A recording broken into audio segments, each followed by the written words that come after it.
Hey, Kara Ustros here with RealAgriculture.com. We are back here today. It is somehow Thursday already, and we are here with another Real Ag Live.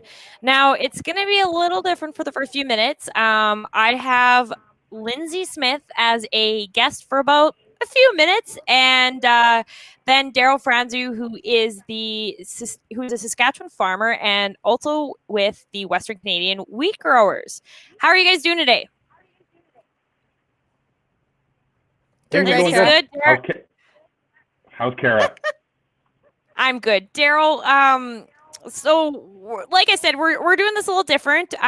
Just because Lindsay is trying to take my seat here and become host, and we need to test out some rural internet issues here. As we were discussing rural internet, it is a fight here in Saskatchewan. Do you want to tell us about some of your struggles you face with rural internet? I live in a bit of a valley, so I can't even get rural internet. Everything I do is on my phone over 4G. It's pretty pathetic, actually. There's a tower not too far away, but it doesn't quite reach us. So it's a struggle every day. I'm glad that the wheat growers have worked on it for years, and we have other groups like APAS and whatnot. So I hope we make some strides. Lindsay, are strides being made in Ontario? No. I mean, I'm sure that there are, but they don't seem to be benefiting me. So, what we're doing with Real Agriculture is we're actually trying to figure out an in-home solution to try and get me a bit more bandwidth. So hopefully, I can do more of the hosting of some of the lives or even the agronomists. Just to share the load. So Kara, I'm not after your job, I promise. I quite enjoy you hosting these. But certainly it would be nice to have our entire team able to step in if need be. And it's definitely something that I would love to do. And so we're trying out a new system that our tech team put together, and we're going to see if there's any possibility of me able to host these. So Darryl, thanks for letting me steal the first 5 minutes of your interview. Hey, for sure, more of you guys than less of Haney is always a good thing. We can all agree on that. Lindsay, before you go, before I kick you off, do you want to talk about the agronomist? For somebody who's watching right now, watching live, what is the agronomist? Right. So the Agronomist is a 1 hour show that we do live Monday nights, 8 p.m. Eastern, 6 p.m. Mountain, whatever that is in Saskatchewan this time of year. And it's 1 hour, usually two guests. So we try and have an agronomist, researcher, extension person from the West and the East. We pick a topic, usually the week before. I'm going to say, honestly, it's a few days before. We try and put it out there so everybody knows. And you hop on just like you would this, either on Facebook, through Twitter, on YouTube. Sean Haney hosts it. And it's a fantastic evening of being able to ask questions, hear from some super smart people, and just geek out about agronomy. So I'm hopeful I'll get to host one or two of them going forward. But usually, I'm there in the comments anyway. But I hope to be in the driver's seat, so to speak. Yep, that is one thing for sure. And we always appreciate you being in the comments section. And on that note, go back to the comments, Lindsay. Okay. See you guys. Have fun. Thanks for joining. Bye. Okay, now back to some actual content for you guys. So, Darryl, do you want to tell me a bit about yourself? I know you're quite active on Twitter, so people are probably familiar with you at Darryl Fransoo if anyone wants to follow him. And do you want to tell me a bit about your farm operation in Saskatchewan, where you're located? Sure. I farm with my father near Glassland, Saskatchewan, which is northern Saskatchewan. We're just grain farmers: wheat, barley, peas, canola. We have kind of a unique area because we are one of the lowest. We have one of the smallest growing seasons in Saskatchewan, so there's lots of challenges that come with that. One other thing, my younger brother just got involved in the crop. He just harvested his first crop, so that's exciting. There'll be 3 of us on the farm. Cool. Will that allow for any expansion of acres? Are you guys looking at doing anything different now that you have a third person on board? We did expand here this past year. We added about 1,000 acres. Dad's probably on his way out. He's in his 60s, so I think he's looking forward to letting the two sons take over full time. Yeah, absolutely. So, do you want to tell? You've been involved with Western Canadian Wheat Growers Association. Do you want to talk a bit about your role there? Why maybe you got involved in the first place? Sure. I'm actually the chair of the board right now. It's been about a year since I took that title. I've been with the organization for 4 or 5 years. We're solely policy based. We're member funded. I got involved. It's kind of a funny story because as a young farmer, there isn't many outlets for one to get involved in policy, and I was lucky enough to know the executive director of the time, Robin Spears, and he kind of got me involved. It's always been a little passion of mine, a little hobby when it comes to policy. I have two brothers that have masters in public policy, so it's kind of a family thing. Yeah, absolutely. So, how did you how long have you been interested in policy? When did you first start looking at trying to get involved? I think it's something that we grew up with, around the kitchen table. It's kind of a funny way to put it, but Grandpa years ago ran for provincial politics, and it's just something our family enjoys talking about. Like I said, there was no outlets at the time, 5, 6 years ago, and there still really isn't. It's tough for a young person to break into it if they have a passion for it. There's a few groups like Alberta Wheat that have a mentorship program, and that's kind of how I started out really. APAS has a mentorship program in Saskatchewan, and I went through that, and then the natural progression was to join the wheat growers. So 2020 was an interesting year. I mean, personally, there was a pandemic that happened, all sorts of things. But how was the farming year for you out there? What sorts of, if there's anything that was a big win on the farm, what was it? Yeah, COVID can piss off already, but that's beside the point. I think agriculture in general has come out of it okay. Up here, our crop was average to maybe below average, but the prices are making up for it, and I think we have a chance to make a buck on this past season, and going forward, things don't look that bad for agriculture. Of course, there's some major struggles when it comes to policy, like the carbon tax, clean fuel standards, public trust, transportation, and that's all stuff that we're working on. So let's dive into some of these then. What Sure. have you guys looked at when it comes to clean fuel standard? Do you want to talk a bit about some of the things you found? Sure. The guidelines and regulations just came out in the last couple of weeks, so it's our first chance to really dive into it, and it's really complex, and it's an intricate piece of policy. So it's going to take a little bit of time to get the actual numbers. I know, Canola Council has been working hard on it, and they have some of the demand numbers that could increase for canola. But I really want to see the other side. I think there's going to be some costs that producers are going to have to bear, and is that going to equal out the benefits that we get? And that's something we're working on right now. How do you personally feel like, from a farmer's perspective, how do you feel the clean fuel standard will impact your farm? It's a bit early to say because we don't have the exact numbers, but I'm very skeptical that the benefits the downfalls will outweigh the benefits. Is it going to be a cost to producers? I think so, but the numbers still have to be crunched. Do you want to talk a bit about carbon tax? That comes with the clean fuel standard, and that's all sort of, the environmental side of things. But how do you feel about the carbon tax increases as a Saskatchewan farmer? We were one of the first organizations. We stood on the steps of the legislature when Trudeau brought the policy in, and we've been against it from day one. I'm still personally against it. I think it just doesn't work for farmers in Canada. It's a bit of an attack on us.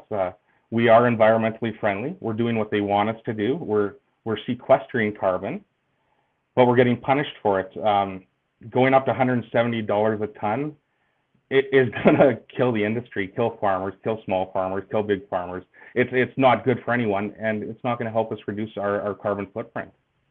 There maybe is a place for the proper carbon tax to to be implemented, but the way this one's been implemented is egregious.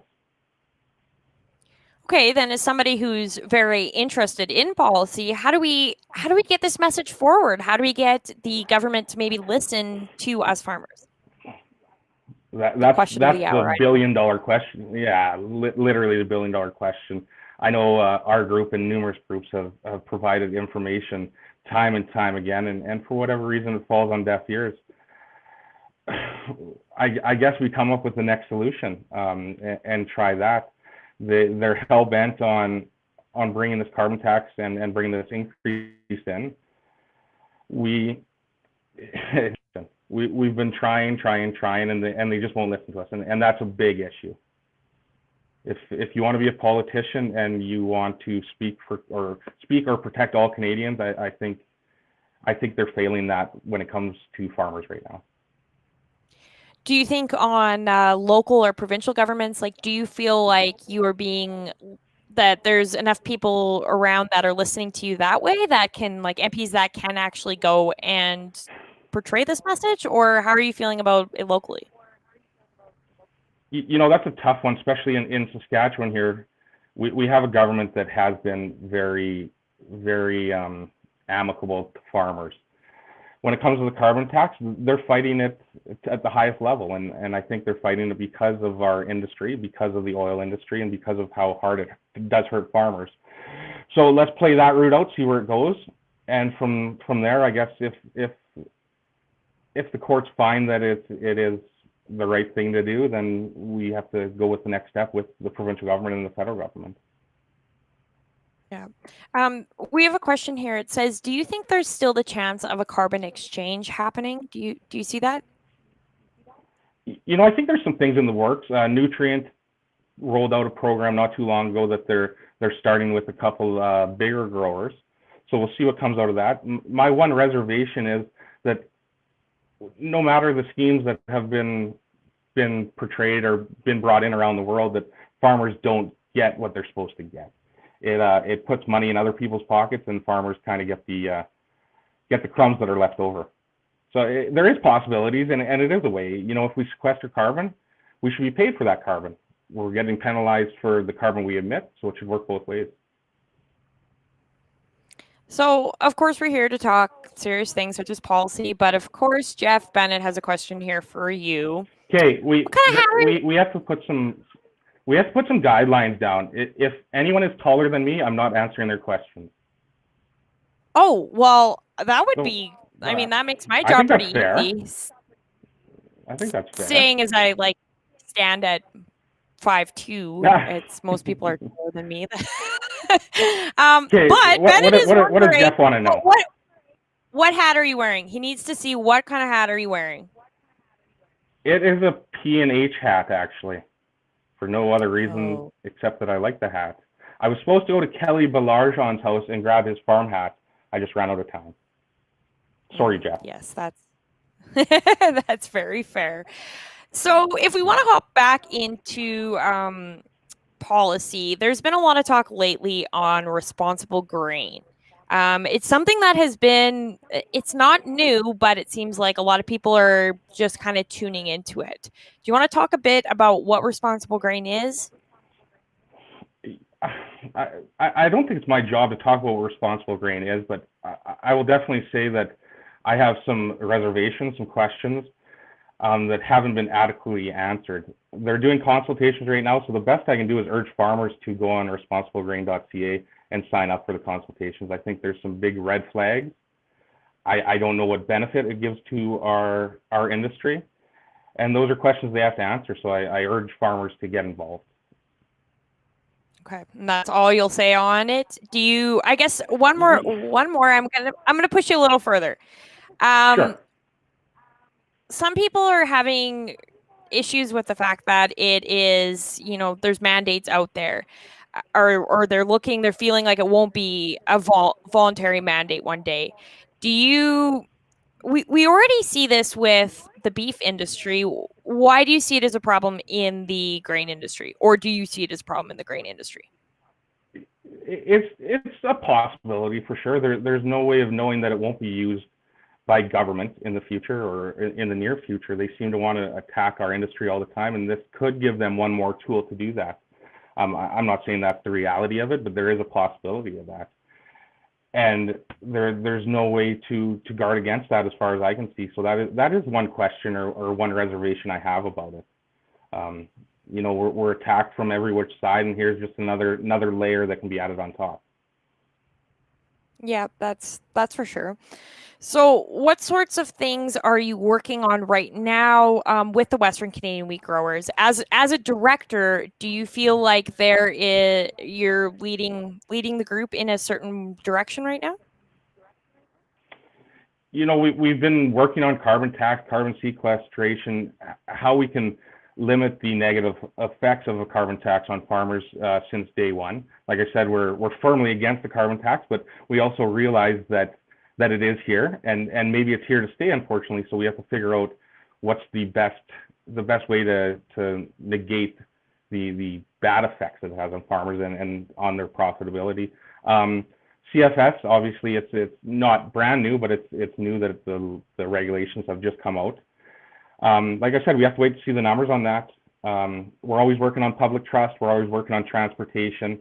Railway is a big issue. That's one of my favorites. We got people working on drainage, temporary foreign workers. We're kind of all over the map. We have 11 or 12 directors, and they all kind of have their specialties and what they like to work on. So we have many pots in the fire, I guess. You said railways is very important to you. Do you want to talk about some of the issues that Canadian grain growers are facing when it comes to transport? Sure. You know, first off, I have to say that CP and CN have done a very good job this past crop year. They've reached levels that they haven't reached before. But there's still some issues that we faced and that we're going to face again, and that's, you know, labor disputes. The blockades is one that really pissed me off. There was no action against that. And I think they're going to come after some economic policy like the MRE, which protects farmers from monopoly pricing.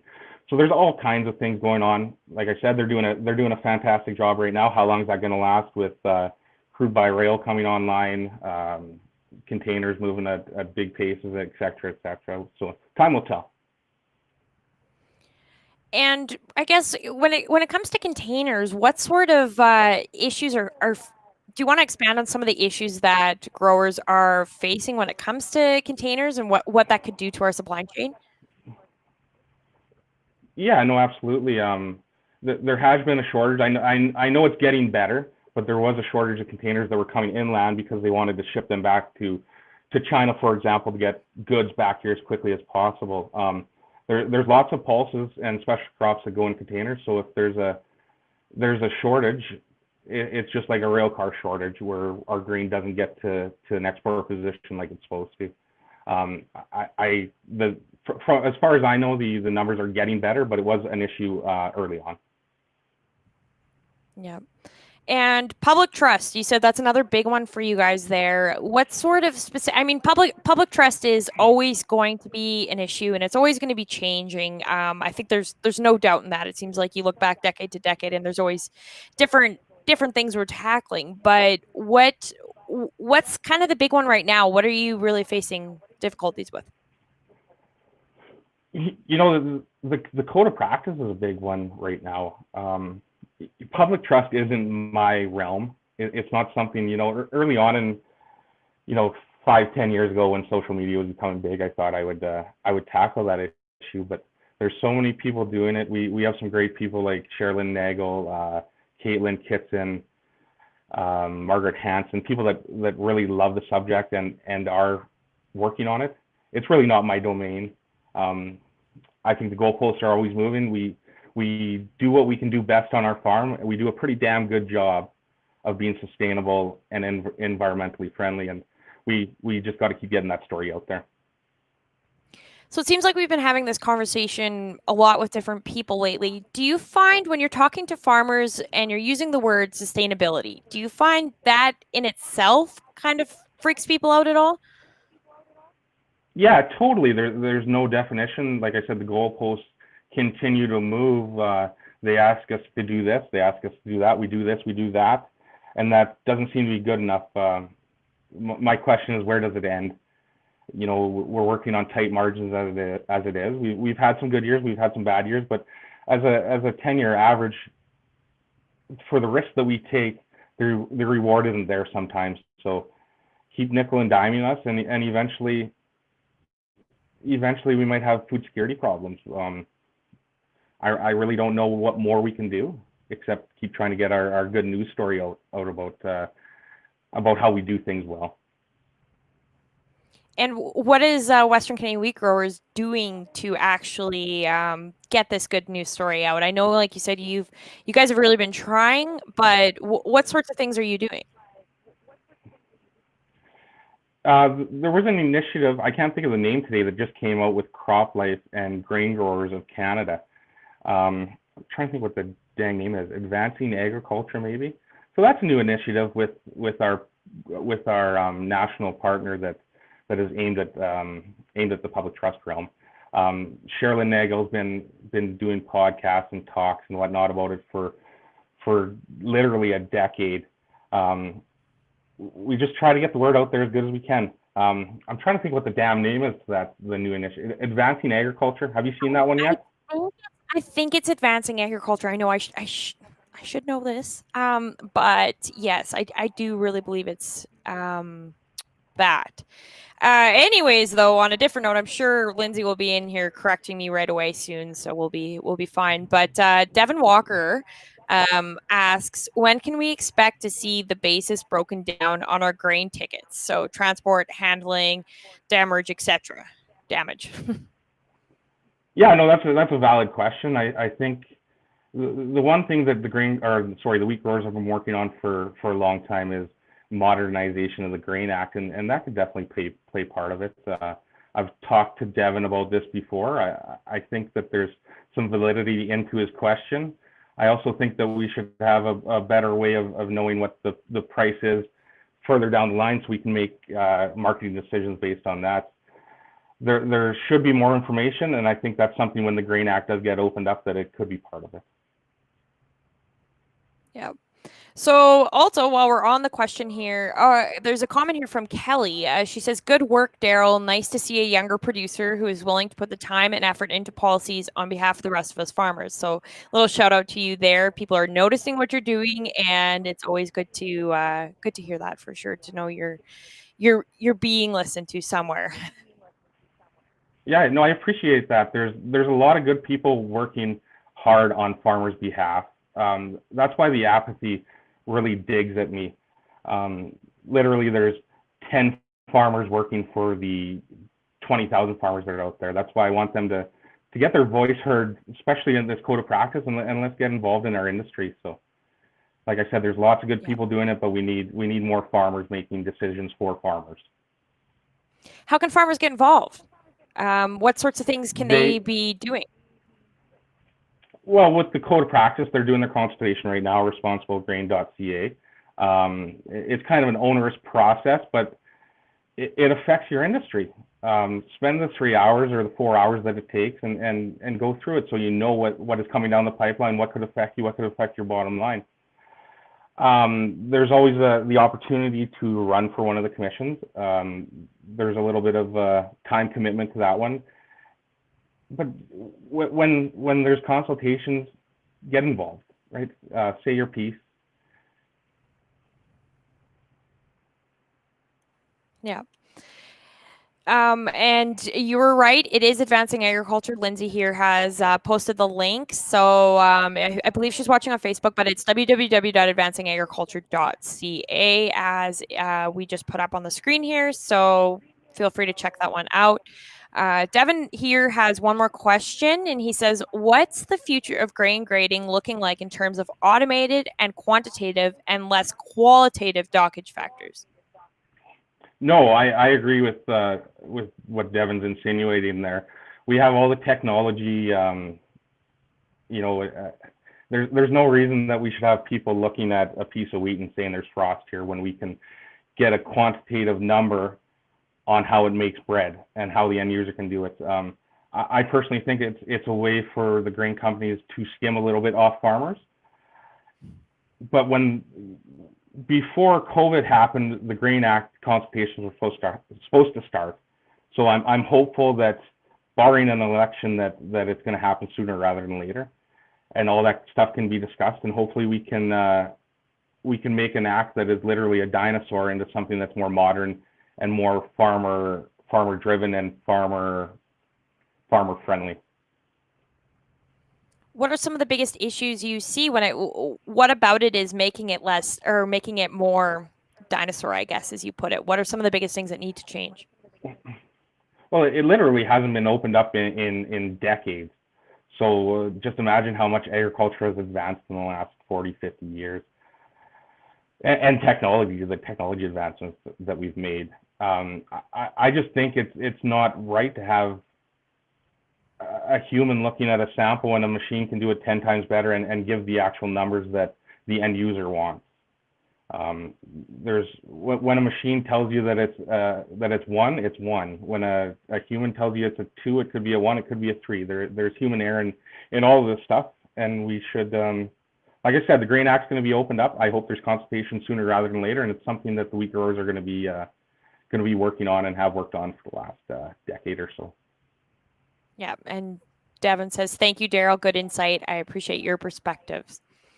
We got another question here from Lara. Kind of getting off the policy side here. She's asking, any interesting crops going into your rotation in 2021? I mean, I know markets have been very strong, and some people are looking at planting things that they might not have normally. Are you considering anything different? Nothing really exciting. We haven't grown barley or much barley in the last 10 years or so. We have about 15% of the farm going to feed barley. There's some good prices. I just locked in some for $5 off the combine today. So we grew hard red for the first time in about 10 years last year. I don't know if we're going to put some more in. We're thinking about CPS wheat, but nothing crazy like those southern Saskatchewan people with flax and lentils and chickpeas and stuff like that. We just can't grow that where we are. So our options are very limited. If there was something you could grow, like if you had the limitless type of environmental conditions and anything worked, what would you grow? Mangoes. I love mangoes. Yeah.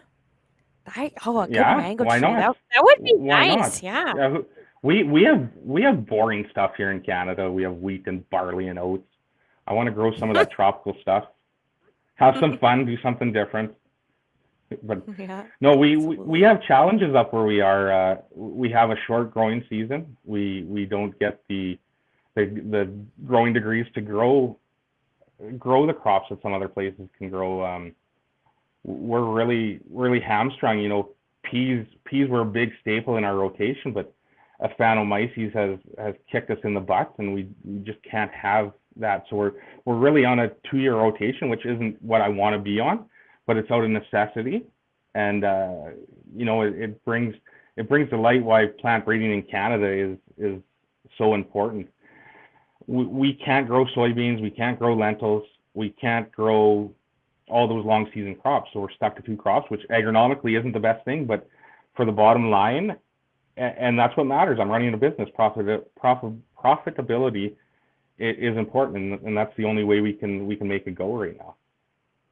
Yep. You still have to have your livelihood, and that's unfortunately sometimes just how it is. So you talk about a shorter season for somebody who's not from northern Saskatchewan. How short are we talking? Why is it different than, you know, say somewhere in southern Manitoba? You know, I forget the exact dates off the top of my head, but it's funny. Crop Insurance puts out a color-coded map that has the shortest growing season. And there's a little prick, like a pen prick, right where we farm, that is pink, and it shows that we have the fewest days to grow a crop. I forget the exact days, but it's a challenge. You know, we're lucky to get out of May without a frost. We're lucky to get out of August with a frost. So on both ends, we're kind of challenged. Devin here has a question again, but he says he's asking for a friend, Danny Ottenbright. So it's maybe not from Devin exactly. Can you grow cover crops in your region? Have you ever considered growing cover crops? I guess what's Danny's definition of a cover crop? We grow wheat, canola, barley, peas, and from the day that the frost comes out of the ground till the day it freezes, we have something covering our dirt. So I guess it's subjective. Does Danny think a cover crop has to be pretty flowers and whatnot? We couldn't grow that. It just doesn't make any economical sense on our farm right now. But we are covering our ground from the day that it thaws out to the day that it freezes. Typically, cover crops are, I think, forages and perennials is typically, it's probably what he'd be asking, but pretty flowers, who knows? Danny's not here to defend himself, so that's how she goes. Danny's all about pretty flowers. Yeah, always is. So you wanted to talk a bit about some of the struggles you've maybe faced this year when it comes to mental health. It's been a tough year. I know you used to sit on the WWGA board. Do you want to talk a bit about your experiences there and maybe why you joined WWGA? Sure. We were lucky enough that there was a couple people that seen a need in our industry, that mental health was really suffering in farmers. Kim Keller, Leslie Kelly, Himanshu Singh started the organization, and personally, I think they've done some great things. The stigma has gone away to a certain extent, and we got to continue working at that. But it's definitely something that plagues our industry. So I'm glad that we have a group like them on board, and I was fortunate enough to be involved in that for a couple of years. They keep getting the word out, and I think as individuals, as reporters, as news people, and as farmers, we got to keep propping people up, right? Keep listening, keep being kind to people, and keep the issue at the forefront. Yep, there is no better way to say that. I think actually on that note, we're going to wrap up. We're already out of time. That conversation goes very quick, but let's just be kind to everyone. We all have different opinions on different things, and healthy debate is good debate. But I totally agree with you. We'll all get through all of this. So thank you very much for joining us today, Darryl. It's great to get to finally. I know Darryl's a regular on these lives. He's putting comments in there, so it's nice to be able to actually see you and conversate with you and have this conversation. So thank you very much, and thank you for everything you do for Western Canadian wheat growers. Okay, and I think Darryl is gone at that note. Thank you everyone for tuning in today. It was great to have you guys along for the ride. I appreciate all your comments. I've been chuckling along as I'm watching some of the side comments going on. Jeff Bennett seems to think that Darryl Fransoo is his best friend. So there you go. If anyone was wondering, that's where we're at. Thank you very much. And on the note of do more ag, tomorrow I'm going to have Leslie Ray Kelly on with me, and we're going to be talking all about winter blues, some of the things you can do for yourself, some of the tips and tricks you might have to help us get through the winter blues. So please be sure to tune into that. It will be a great conversation. Thank you all, and we'll talk to you tomorrow at 1 p.m. Mountain Time.